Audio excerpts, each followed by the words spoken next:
isn't your typical motorsports podcast.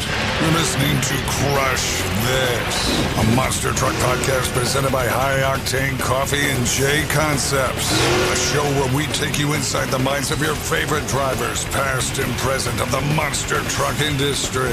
And now, your hosts, Brad Shaw and Dan Chichagash. Buckle in. The show starts now.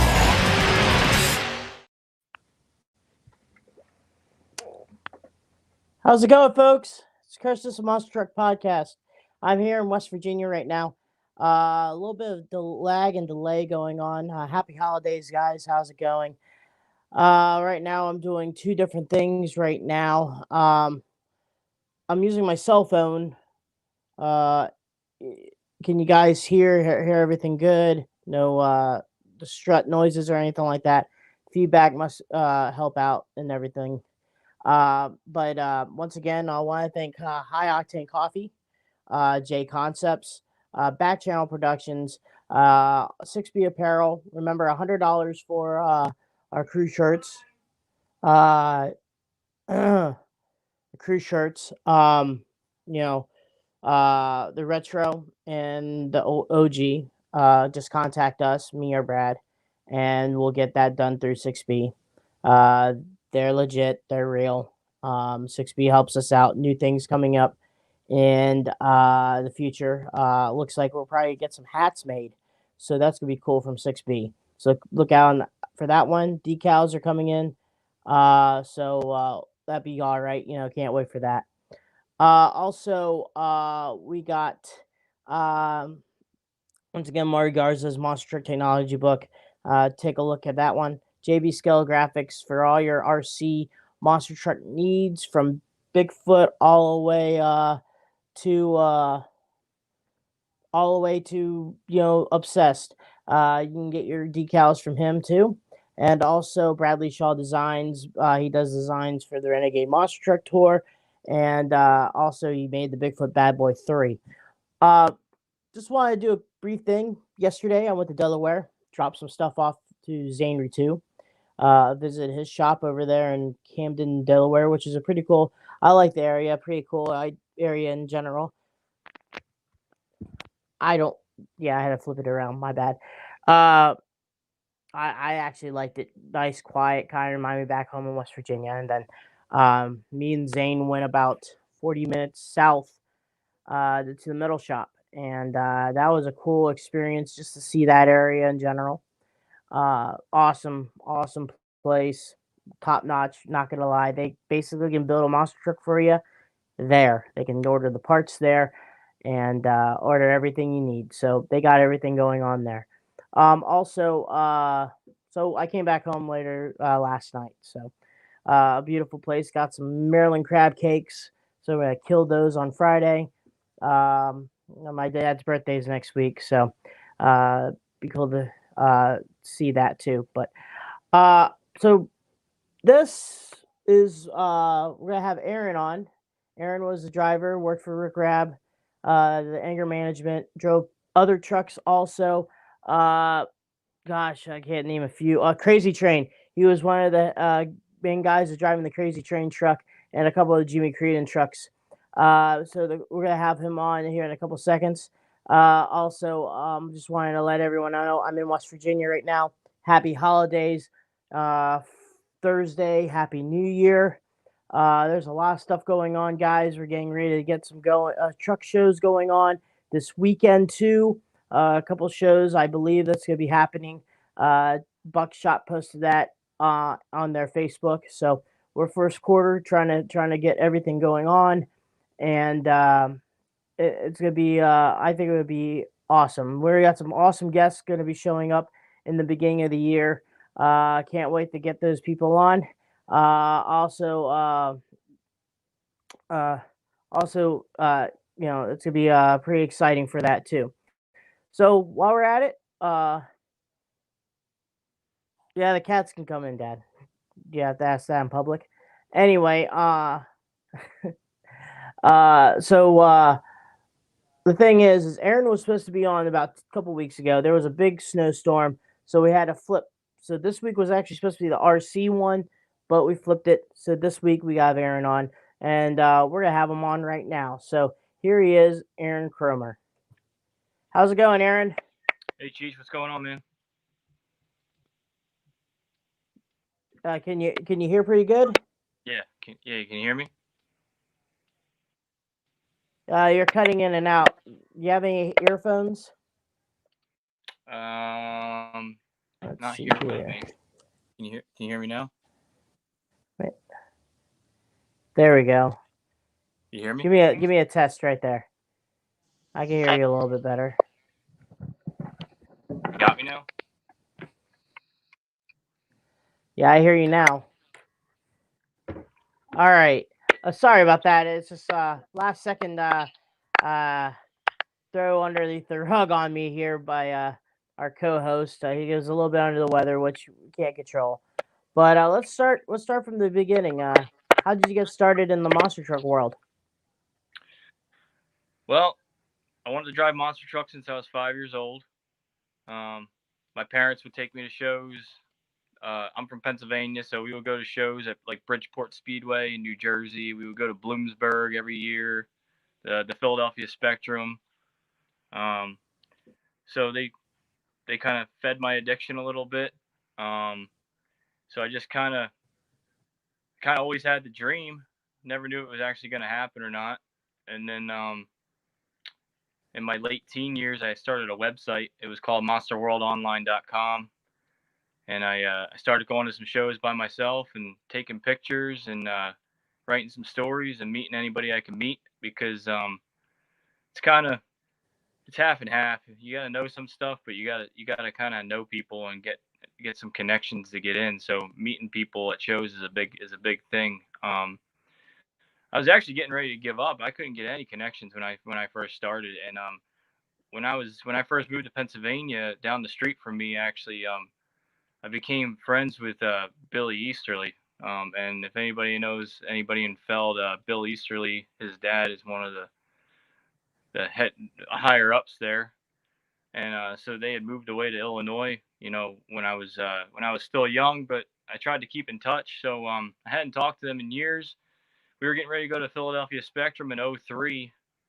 I guess I was 19 years old or something then, and so just by chance I got a hold of them, and I was just trying to get my foot in the door any way I could, and so Bill called me the night before I was going to go to the show, and he told me to come down to the tunnel entrance and tell him I'm there to meet him, and he he got me in and got my whole family in, and I got an interview on the floor and plugged my website and all kinds of stuff, and just kind of met. Actually, it was a crazy deal. Andrew Palachko, who's also uh, been with Feld a long time now. At the time, he was a photographer.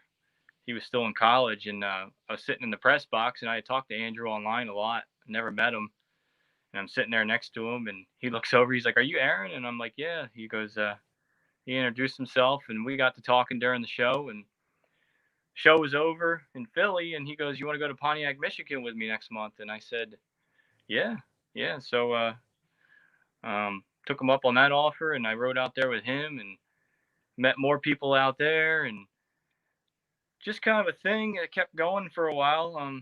Kept in touch with Andrew and tried to meet some people, and um, just cut me off anytime you want to interject there, Cheech. I'm getting rambling on here, but I guess it Keep was on going. yeah. So I had the website thing going for a few years, and I guess it was at the end of '03.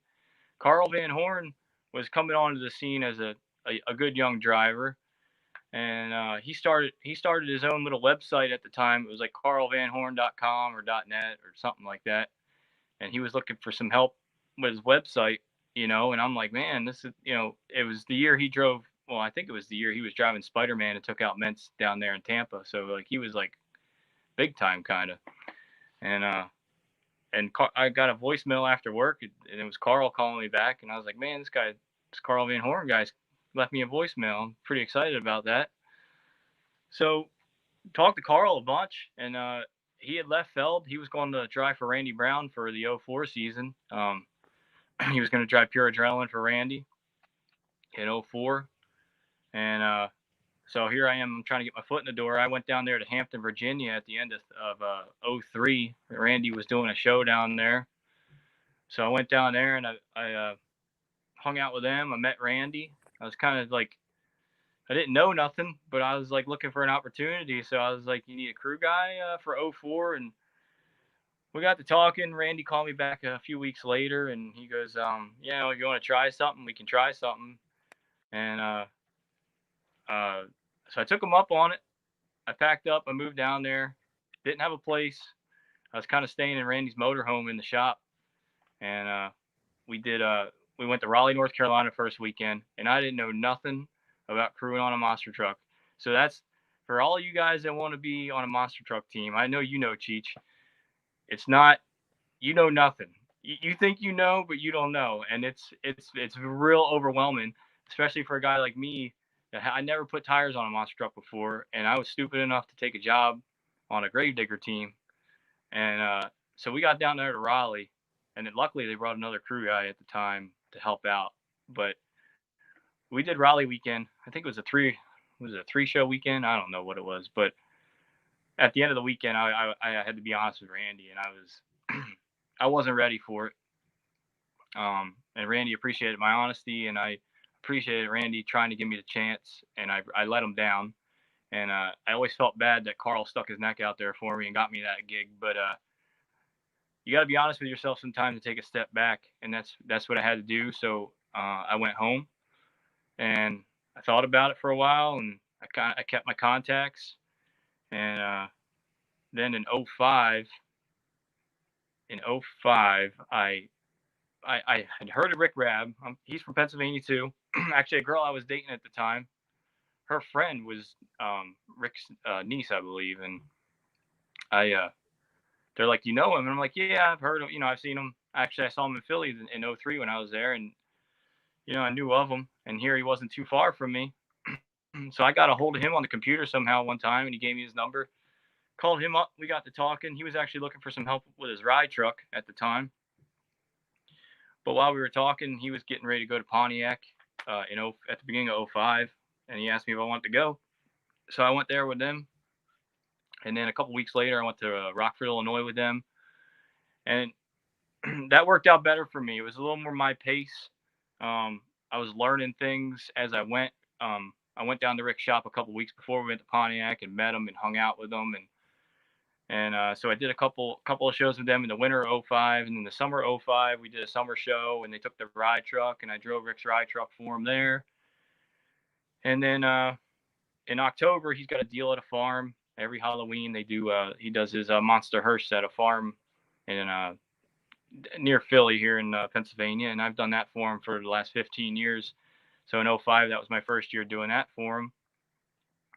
And then it just kept going. It just kept meeting people. Then in '06, at the end of '05, Rich Blackburn had put out, he was looking for a crew chief. And I knew a little bit of stuff at the time just by hanging out with Rick.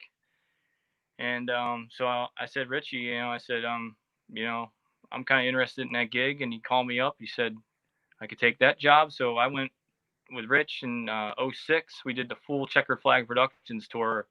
And man, we were on the road for 4 straight months. We didn't come home at all. We were in a city every week. We did the whole tour. We ended up out in Pocatello, Idaho, for the Beckley's finals out there. I tell you, and it was a long experience not being home, but it was cool. We ran with some good guys on that tour. Kevin Kazala was driving Easy Rider then. We had Rick Long with Bigfoot. Jeremy Dishman was driving Raminator back then. Brad Campbell with Monster Moose ended up winning the points that year. We just had some good guys. It was like a big group that, it was a cool group. And I'm glad I did it. I probably wouldn't want to be on the road that long again, but it was a fun time. And then coming back from there, we were coming back across the country, and we had done a couple shows with Alan Pizzo. And he said, stop on by when you're coming back through. So we actually stayed at Alan's house for like 3 weeks, I think. And I was in the shop with Alan a lot.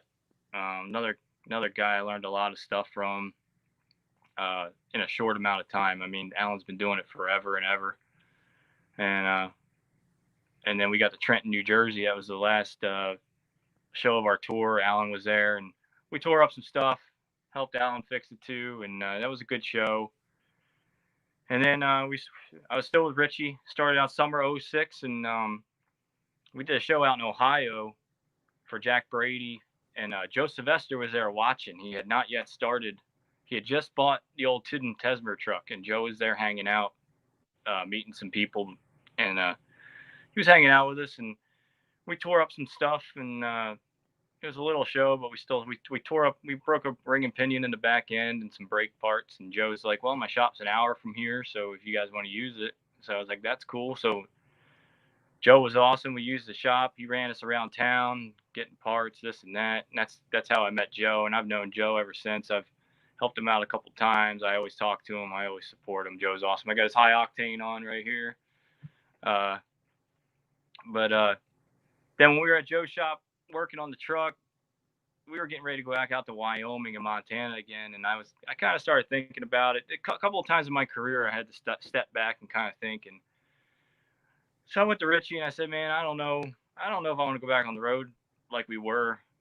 And I put Richie's truck back together for him, and I kind of it was kind of leaving him hang, but I had to make a call, and I decided to stop working for Richie. Then I felt bad leaving him right there, but I was only in Ohio. I didn't feel like going out to Wyoming and stuff.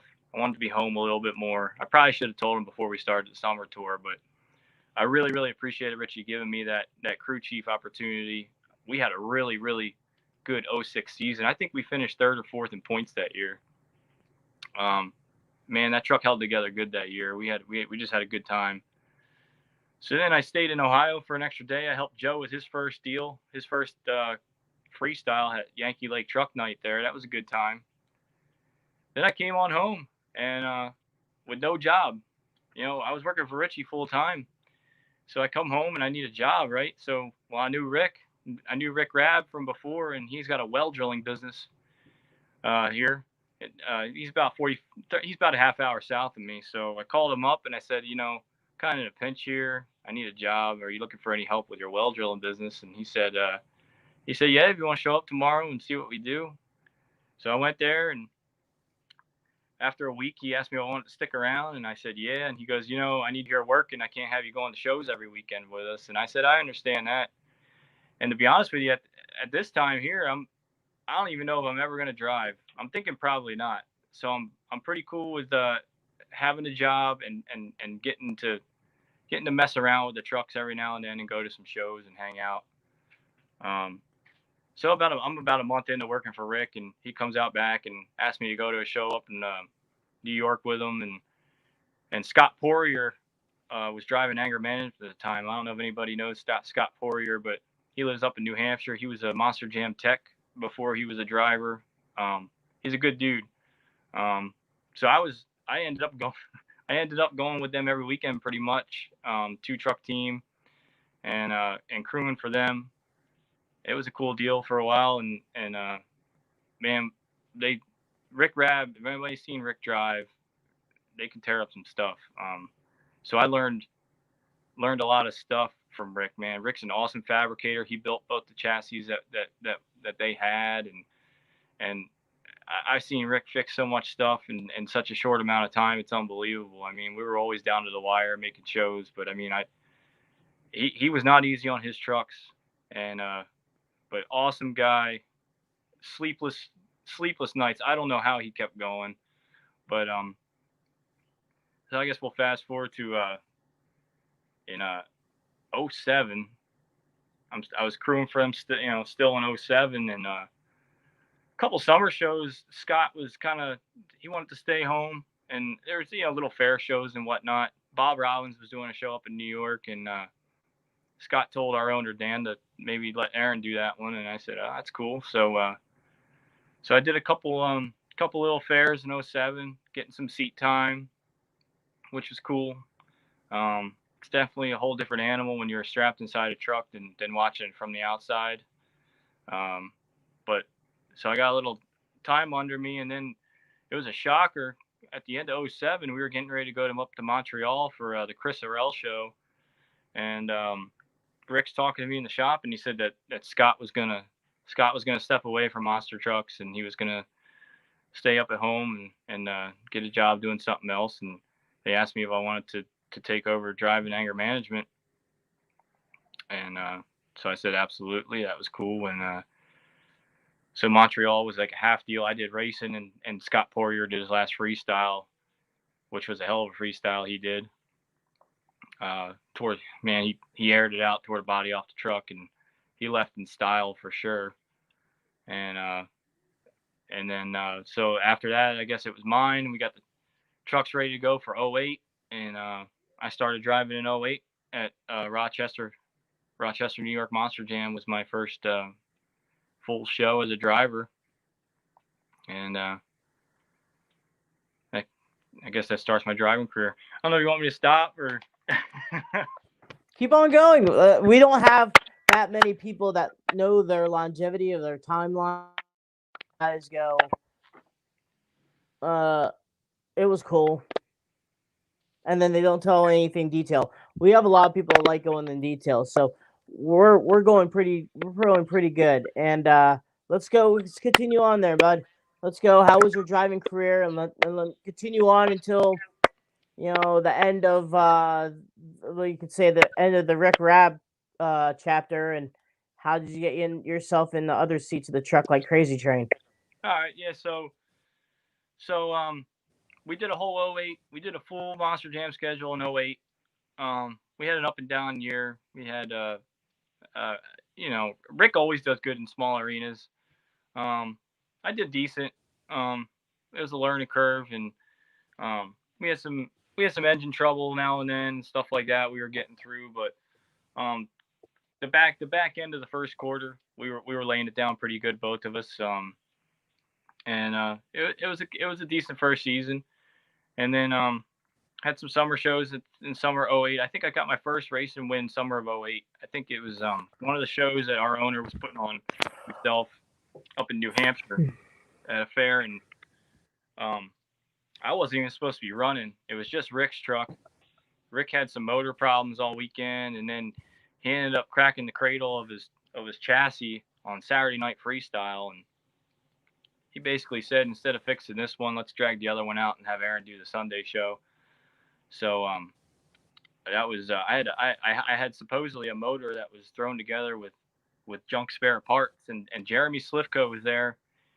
I think it was his first year driving backdraft. That it was just a black body with flames on it. If anybody remembers when Jeremy started driving, and Jeremy was bad fast all weekend. Man, he was quick off the line, and he was holding it to the floor. It was just a straight line, 2 sets of cars course. And I got to the finals against Jeremy, and we're in the pits talking before the final round, and they were telling me if I lifted, I would lose. And I was fast. I was worried about this motor blowing apart with these, the spare motor parts they were telling me they put together. And our owner, Dan Gallis, he said, hey, if it blows, it blows. So I said, all right. So me and Jeremy, man, we lined up, and neither one of us lifted. We were pedal to the floor the whole run. I saw him out of the corner of my eye the whole time, and I just got him, just edged him out. That was my first racing win, and it was a good race. I'm glad it was against him, and I'm glad it was hammered down the whole way. And Scott Heaton was announcing that show, and it was an awesome time. And Rick actually put on the crew shirt and was crewing for me for a change. So that was pretty cool. But yeah, we did some shows in '08, and then '09 we actually didn't do a first quarter in '09 for whatever reason. I don't know what happened, but then in '09 in the spring of '09 we ended up going over to Poland for Brian Chernow and FMG. He had a deal going on with a promoter over there, so we shipped the trucks over, and then like a month later we flew over and did a couple weeks over there. That was different. I would never want to do it again, but it was an experience. Glad I came home, and I don't think I would want to go back there, but maybe under the right circumstances, you never know. But did some shows in '09 in the summer when the trucks got back, pretty good summer shows. Summer shows are usually a good time because it's like fairgrounds. It's laid back. It's smaller promoters, and it's usually good guys. You're having cookouts at the trailer after the shows if you don't tear all your stuff up, and that's usually the kind of to be honest, that's the kind of stuff I miss not being in monster trucks as much anymore. And I don't even know if it's the same anymore. You would probably know better than me. I mean, I don't go to many shows anymore. But man, when back when I started getting into this and driving, it was like it was a good group. I mean, there's still a good group of guys out there, but like your independent teams, like the Jim Kohlers and the team that I was on, and like the Bob Robbins and Slifco and like those guys, man. We did some Jeff Bursey. You want to have a good time at a show, you hang with Bursey after a show. I mean, he'll show you some stuff, but just good times with good people. I mean, even a lot of the tech officials back then, like Jimmy Orsini. I've known Jimmy a long time, and he was always a great, fun guy at a show. But then 2010 came around, and there was talks that we might get out of it. The trucks might get sold. We weren't totally sure what was going on, so we did a few shows first quarter of 2010. We didn't have a full schedule. We went up to Toronto. We did Toronto in 2010. Um, Decent show. First show I had electrical problems. Second show, I had it down pretty good in racing. I lost second round to Randy Brown and Gravedigger. But I had the truck was feeling good, set up pretty good. I went out in freestyle and hit everything and rolled over trying to do a donut. That was kind of a dumb rollover, but Rick had some nice freestyles, and then 2010 we ended up we did the reopening of the Silverdome show. Um, that was the FMG event with Brian Chernow too, in conjunction with somebody else, whoever bought the Silverdome. I can't really remember, but man, that was a cool deal for me. I know it wasn't the same as back in the day, but for me, when I went to the Silverdome with Andrew Palachko, if you remember earlier in my story, that was the first big stadium monster truck show I was ever at. So man, I remember when I went with Andrew and I walked into the Silverdome. I mean, it was like, wow, you look at this huge dome floor with these huge obstacles, and so for me to go back I've been to the Silverdome probably. I was there with Andrew, and then I was there with Rick, and then back there with Rick to do the reopening of the Silverdome show. So to go from like the start of my career with Andrew, just trying to get to know people, and then go back there crewing with Rick, one of my first big crewing deals, and then going back there as a driver, was a really cool deal. That was one of my favorite places. It's a shame, I know everything, the stadiums get old and they got to go, but that was an awesome place for me. I missed the big domes because they were as wide as they were long, and they don't make them like that anymore. Same thing with Toronto. Toronto is also one of my favorite places to go, and I don't even know if they go there anymore. But I was been there a bunch of times too. I've been there. I drove anger management there. I drove Crazy Train there up in Toronto. But bouncing back to 2010 here. So we did the reopening of the Silverdome show. We had a good show. Everything held together good, which we were kind of hoping for, because the next week we were going to Woodstock, Georgia, down to Dixie Speedway. So we didn't have a lot of turnaround time. So we went down to Dixie Speedway, and kind of knowing it was going to be our last weekend with these trucks. We weren't planning on running them anymore, and we kind of got the hint that the owner was going to put them up for sale. So we went down to Dixie Speedway, man. We ran them hard. I had a kind of starter issue at the beginning of the first show, and I don't usually get mad inside the truck, man. But for some reason that night, I got pretty ticked off, and I lined up for the wheelie contest, and wouldn't start again, and then finally got it started. And by the time we got it started, I was heated, and I came up to the cars and just flat-footed it. I sent it past vertical, and I ended up tearing my back shocks out, and I won the wheelie contest, but I was out for the rest of that night. And then lucky for us, a big storm was coming through the next day, so we got postponed a day for the second show, so we had time to rebuild the shocks and get them back on for another show. But we had a good weekend down there. Trucks ran good. We tore some stuff up, and then that was kind of the end of the American Guardian anger management era for us up here in Pennsylvania. In 2010, there, Eddie Como up in Canada now has both of those chassis. Rick's chassis that he ran as Guardian is running as anger management now, and I think the chassis that I ran last I saw was running as Loud and Dirty, I think. So that was the end of that era. I still talk to Rick. I worked for Rick for 8 years with his well drilling business, and I still drive Rick's ride truck at that farm for the Halloween deal every year.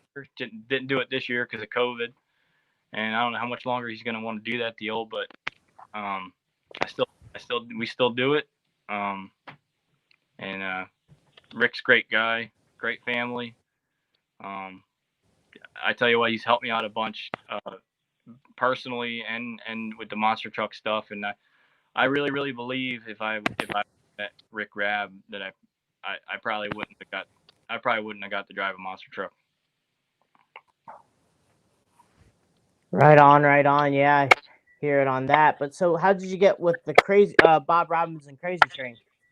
Yeah, so the Bob deal kind of just happened. I kept in touch with Bob. You know, after 2010 didn't drive for a couple of years, and I was kind of nagging people a little bit. I didn't want to totally be done yet. I wanted to keep driving, so I knew Bob had a couple trucks.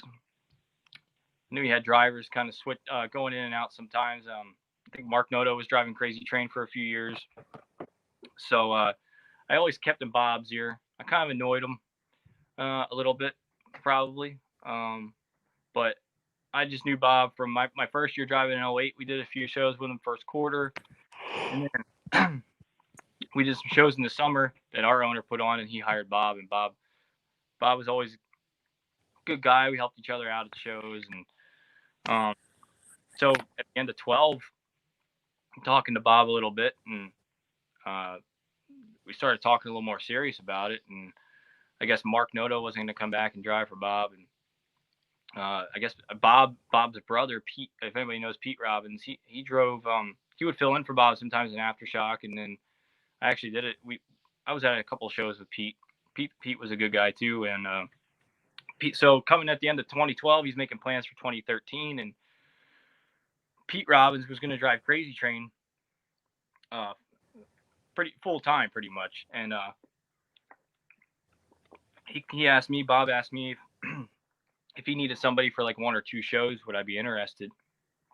And I said I'd talk to my wife, because me and my wife, we were going to start trying to start a family and stuff like that. All the years driving anger management, my wife put up with a lot of being in the shop late at night, not being home much, hardly on a lot of weekends gone. And so we were going to try to start settling down, having a family. And then, so I talked to her, and she's like, yeah, 1 or 2 shows. That's all right. So I started out the first weekend of the year. We did Rochester, New York, and I went up there. He still had the pickup body on the truck then. And I did that show. And then Pete did Detroit for him, and ran good. They had a good weekend, and they rolled the Crazy Train and destroyed the pickup body. And I guess after that show, they had a talk, and I guess Pete had his own business at home, and he wanted to devote most of his time to that. So I guess he wanted to step away from the driving thing. And Bob called me up, and Monster Jam, they like to have. Well, I guess it's still the same way, and they want drivers that have kind of done their tour before. So Bob called me up and asked me if I would do the rest of the shows for first quarter for him, and I said yeah. So it was a first quarter only deal.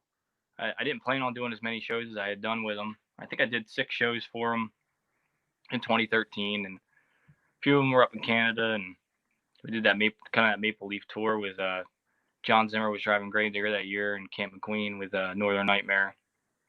So we ran with them quite a bit, and yeah, I mean, it was a pretty good year though. I mean, that the trucks held together good, felt good. I mean, it was a decent season. Bob was good to me. yeah, him and his wife, they're great people, kids, another good family to drive for, and it was a good time. I mean, it could have. I wish it could have lasted longer, but like I said, it was a first quarter deal, and then I came home and settled down for a while and started a family because we had our daughter in 2014. She's 6 years old now already. I can't believe it. But so that was the Crazy Train deal. So that's pretty much the last full time. I guess it was a full time ride. Ended up being first quarter of 13. So that was kind of my last full time first quarter. So we have a couple questions here, but one question I was to ask, maybe you could tell the story, is how the heck did you guys have happen doing a monster truck car crush as a halftime show for a Canadian Football League event? So what happened with that was so I didn't even go to that. Rick and Scott went up. So remember I said the end of that one year. Maybe it was. I think it was the end of 07. Yeah, it was. It absolutely was. Because so they they were gonna do that show at the end of 07. It was November of 07, and that was Scott Poirier's last show, and then I was gonna do the racing. So they wanted a couple trucks to go up and do a little halftime show. I guess as Chris Orell wanted them to go up and do a little something at the halftime show. I guess to promote the show the following weekend. So because now I remember that they left the trucks. They actually left the trucks up there in the stadium. There was like a back, like kind of tunnel area. Because the next weekend I went up with Rick, and the trucks were there already. So yeah, that was the story with that deal. Chris Orell wanted some guys to go up and do a little something to show off and promote the show for the following weekend. Man, that's crazy. We got a few questions here from one Mr. Scott Bryant. He was asking, did he just disappear? There we go. Let me get that back. Does the wheel brake system on Rab's trucks work good? Question mark. Yeah. So. Or maybe do explain a little bit about that. Yeah. So that was actually a big question at shows. I don't know if it was so much Rick's idea than that. A guy out of Massachusetts named Dan Galvis. He was he still is. He's an older gentleman. He's actually a police chief up in Massachusetts. He actually owned. There's a weird deal. So I'll backtrack a little bit. He owned the trucks, and he owned American Guardian. He bought one of old Calvin Carrington's old trucks and started American Guardian. And he had a couple different drivers at the beginning of the journey, and then from what I got the story from Rick and Pat Suma back in the day. So Rick was going to shows with Pat Suma and crewing every now and then. Rick had show trucks and ride trucks, but Rick had never raced. So Rick was going, with Pat sometimes and helping him out. Well, they were up in Toronto. I forget what year it was. I want to say 01 or 02. I don't quote me on that, but so they were up in Toronto one year, and I'll get back to the wheel brake question. I promise, Scott. But so something happened to Dan's driver. He got sick, or he couldn't make it, or something happened. So Dan was looking for a driver that had coilover truck experience, and Rick was up there with Pat, and Pat said, "This guy here, he's got a coilover ride truck."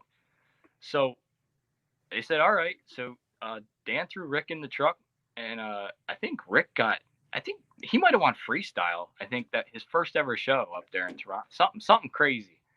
So from that point on, Dan was like, "This guy's going to drive my truck," and Rick ended up destroying Dan's original, that old Wildfire, that Calvin truck, within a year, and Rick had already started building his first chassis at his shop. Rick was he was going to start his own truck. He had already started building this chassis. Well, when he wrecked Dan's truck, he finished this chassis, and it was Dan. I don't know if Dan bought it or Dan took it over, but the wheel brake system, I think, was Dan's idea. So the way it is they had everybody's got driveline brakes on the front and back with monster trucks, on the front pinion and the rear pinion to stop the whole driveline.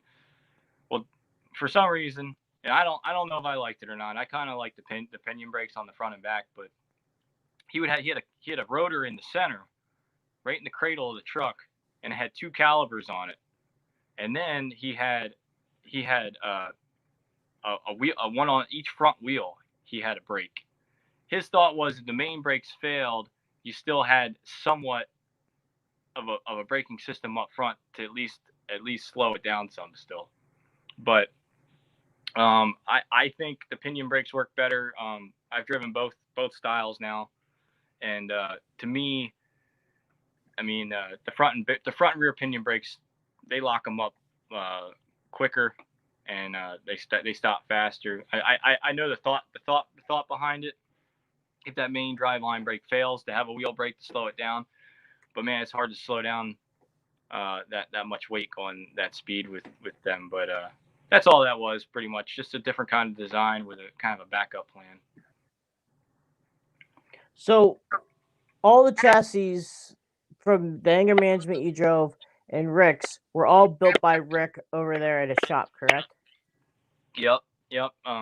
Rick built. I think the anger management chassis that I drove, I think Rick started building in 01 or 02, and I think 02 maybe would have been his first year. The first time I saw it was 03 in Philly, and and then he built the one that he drove as Guardian when I was his teammate. He built in what year was that? 04, 05, I want to say.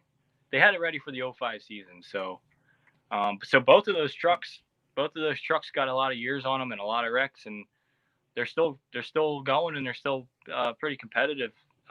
Even today with Eddie Como up there, he's running them now. So I mean, they're still going pretty strong.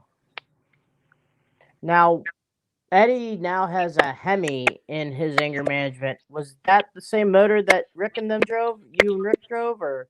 Yeah. Our owner Dan was he loved the Hemis. We ran Keith Black Hemis. Most guys in Monster, I know you guys obviously run Hemis, Cheech, but most of the guys are running 540 blocks and stuff like that. Our guy was Dan actually built the engines. That was the one thing that our owner liked to be involved in, was the engines. A lot of horsepower, which really we didn't get to use until like the summer shows on some straight line courses.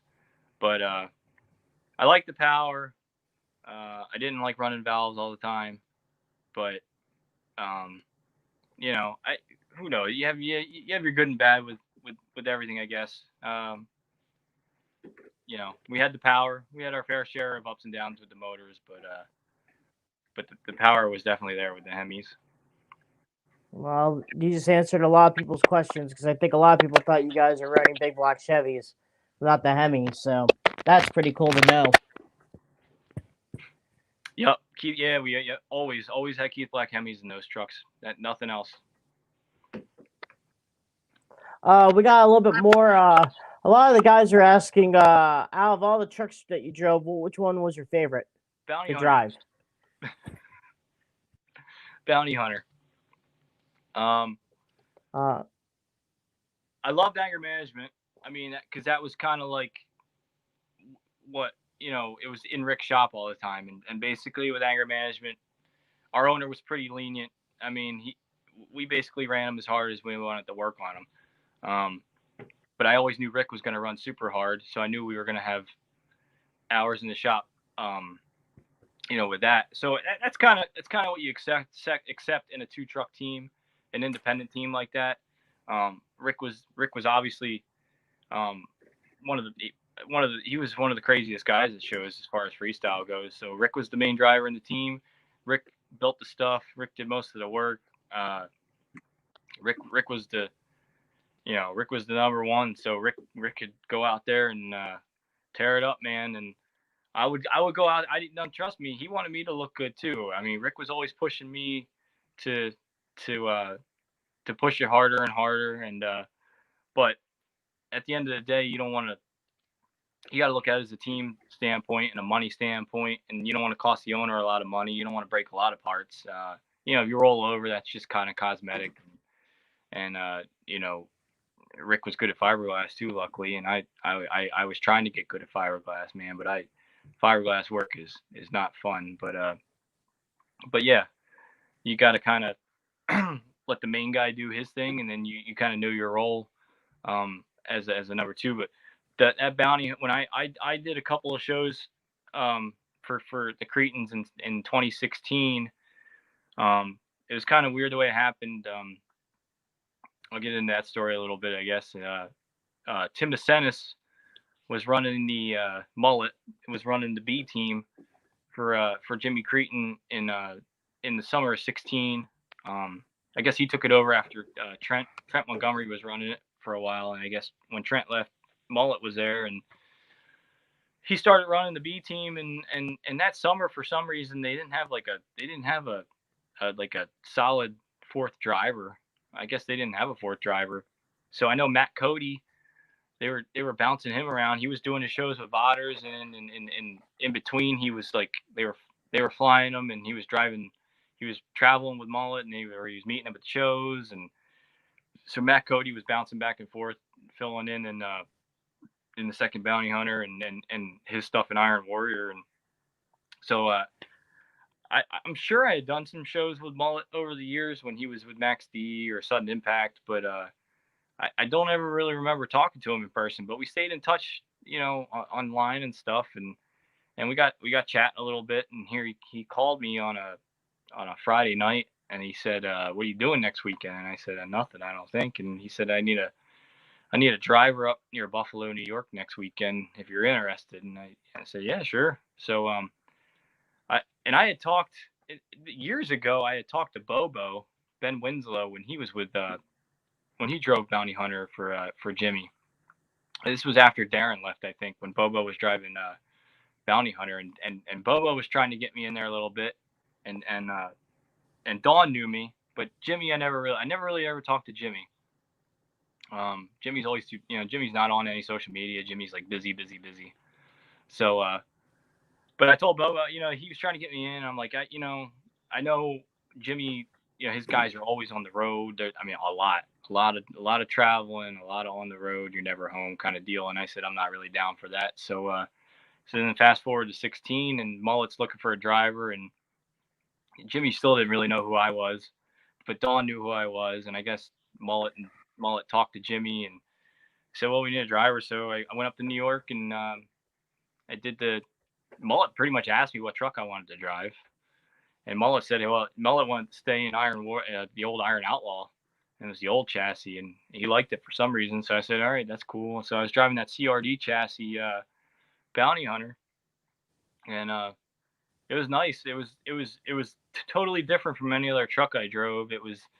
I never drove I guess the engine center of gravity truck like that one. Even the Rab chassis, the engine was up towards the back firewall, but not as low. So I get in the CRD chassis, and I look terrible in wheelie contests because, some of the other trucks I've driven, you don't have to do much to do a wheelie. And so I come back to the pits, and actually Darren Snow was there driving Bigfoot, and he had a CRD chassis too. And he's like, man, you just gotta drive it. You drive it like you're not gonna break it, just drive it. So Mullet said the same thing. So went back out in freestyle, and that thing, it was a whole nother world driving one of them. It landed so nice. It had so much power. It was it was a nice piece to drive, and I ended up driving the same truck a couple weeks later in Ohio for them with the knucklehead body, because Jimmy had all four of his trucks there, and I was basically just helping them out. They needed a fourth driver a couple weekends, and it's just some speedway shows and fair shows and stuff like that. But man, it was a cool deal to get to drive those trucks. It was it's such nice stuff, and I'd never driven a truck that had landed so nice.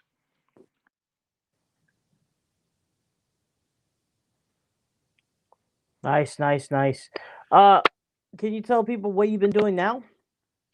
Yeah, so I worked for Rick for years with his well drilling business, and then I was working at a plumbing supply for a couple of years after that, just to try something different, and because it's a lot of long hours for the well drilling business with Rick, and now I work for a township up here, 10 minutes from where I live. I work for a township water department. So we just had a water main break last night. Actually, we were on. So that's what I do now. I make sure the water the water going out to people is good and safe, and then when the water main breaks happen, we go fix them. And a couple weeks ago, when I was supposed to be on here, we had that snowstorm, and I was out plowing for 2 days, and so stuff like that. Just your normal township kind of stuff. And I still try to stay in touch with people. I talk to CVH a lot, and like I told you before, man, Carl Van Horn, one of the guys that's done a lot for me over the years as far as advice or get me into shows or just hanging out, whatever. He's been a good dude. He's one of the guys that I can still call up and he'll still talk to me, and we can just have a conversation. And Jim Kohler's another guy like that. I still stay in touch with Jim. Anytime he's around. Actually, last time I saw you, Cheech, I was, Jim got me into the Syracuse show up there and just hanging out with him. Anytime they're around and I can get into a show, I still like to hang out with the guys and lend a hand. I'm a little rusty as far as crewing goes. I haven't really wrenched on a truck in some years now. Gotcha. So I got three main questions, and last week is probably one of them because Brad got sick from it. Do you like eggnog? No. You don't? That's good. No. All right, cool. Well, Brad's still, I guess, recovering from that, I guess. So, lesson learned. Don't. Let's see here. What's your favorite pie? Oh man, I don't know. I used to like. I don't even eat a lot of pie anymore, but I used to like banana cream pie. All right. Put that on the list. Another one. What was the coolest thing that you ever crushed? And if you have a story behind it. I don't know, man. I can't remember. Just probably. I don't even know if I've crushed anything cool. A lot of buses, but I haven't really crushed them. I just flew over them. But I tell you, the coolest thing I was gonna crush, and then my transmission went. We were up in Seekonk, Massachusetts in 08, and I think Zane has this. Zane might have this show now, but we used to go up there 2 times a year, and we were like, they used to have all these spectator drag races all day long, and it was a fun time. And then we would come out and do a couple freestyles. So we each came out and did our individual freestyles, and then usually at the end we would come out and do it together, a team freestyle. Well, here Rick hurt his engine, so they brought out a motorhome.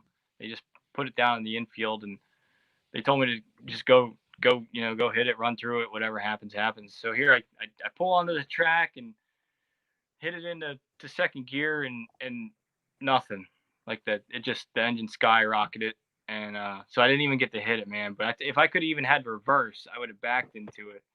There was a big old Winnebago out there, and I broke the input shaft on the transmission. Went for it, and it wasn't even. I don't even know if the transmission was.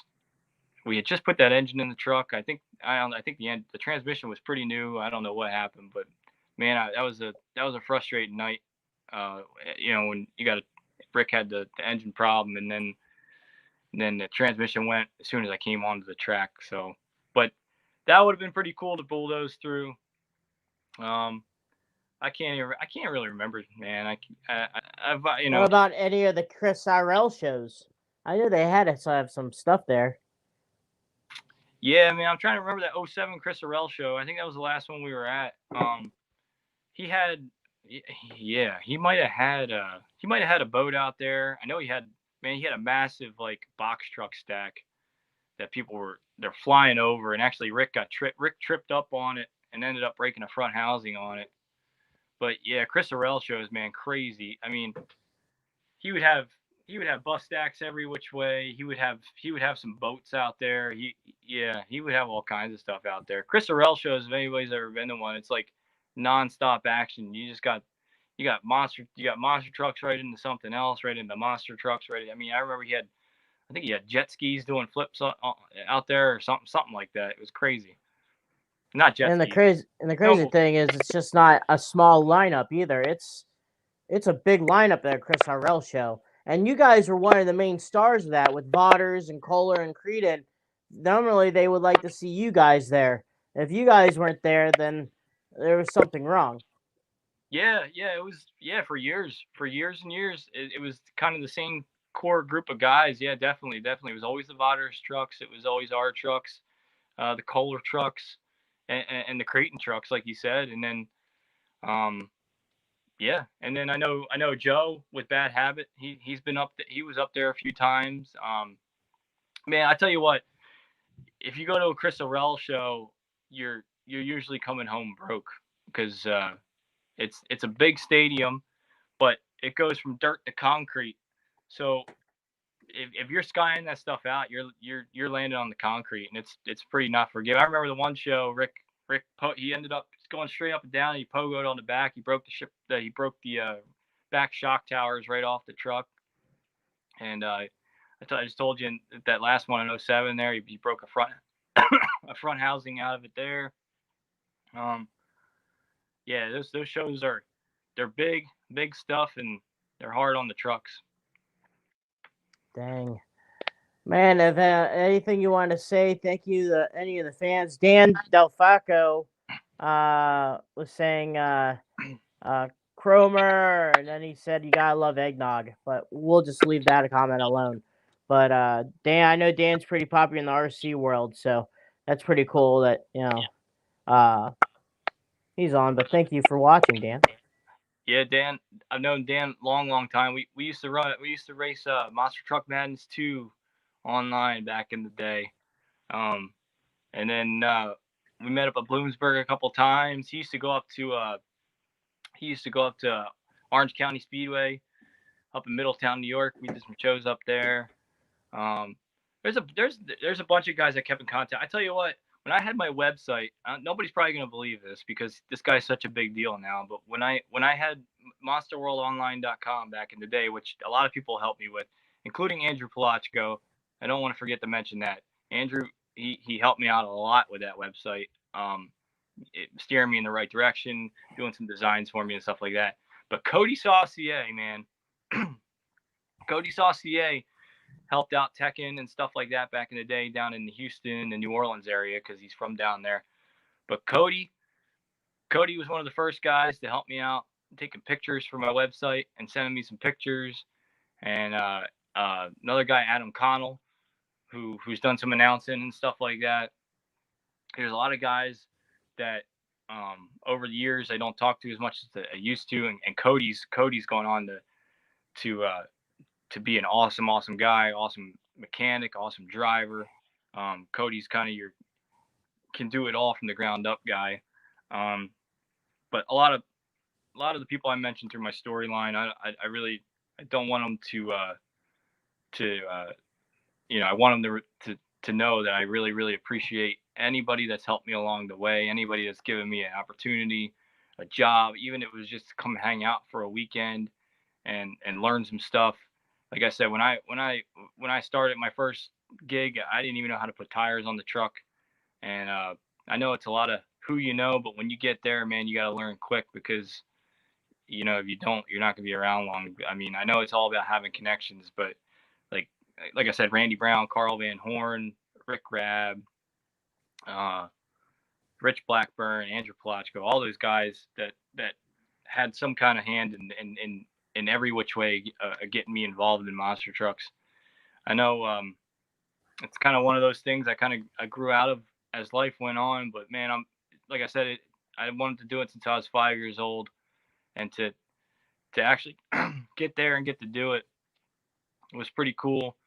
I appreciate my parents for supporting me forever. I lost my dad earlier this year, and I know he, a lot of times he thought I was crazy to not have just a regular job and worry about that and not, worry about monster trucks and wanting to do that. But man, I remember I remember when I went up and did that first show in 07 in the summer in anger management up near Buffalo for Bob Robbins. You know, my mom and dad, they drove 6 hours up there to come see me drive. And then my first quarter in 08, I didn't have any real close shows to home. They drove 6 hours south down to Hampton, Virginia to come see me. I know they were super proud that I kept at it. I kept at it, and I got there, and I did what I wanted to do. And not many people get to live their childhood dream.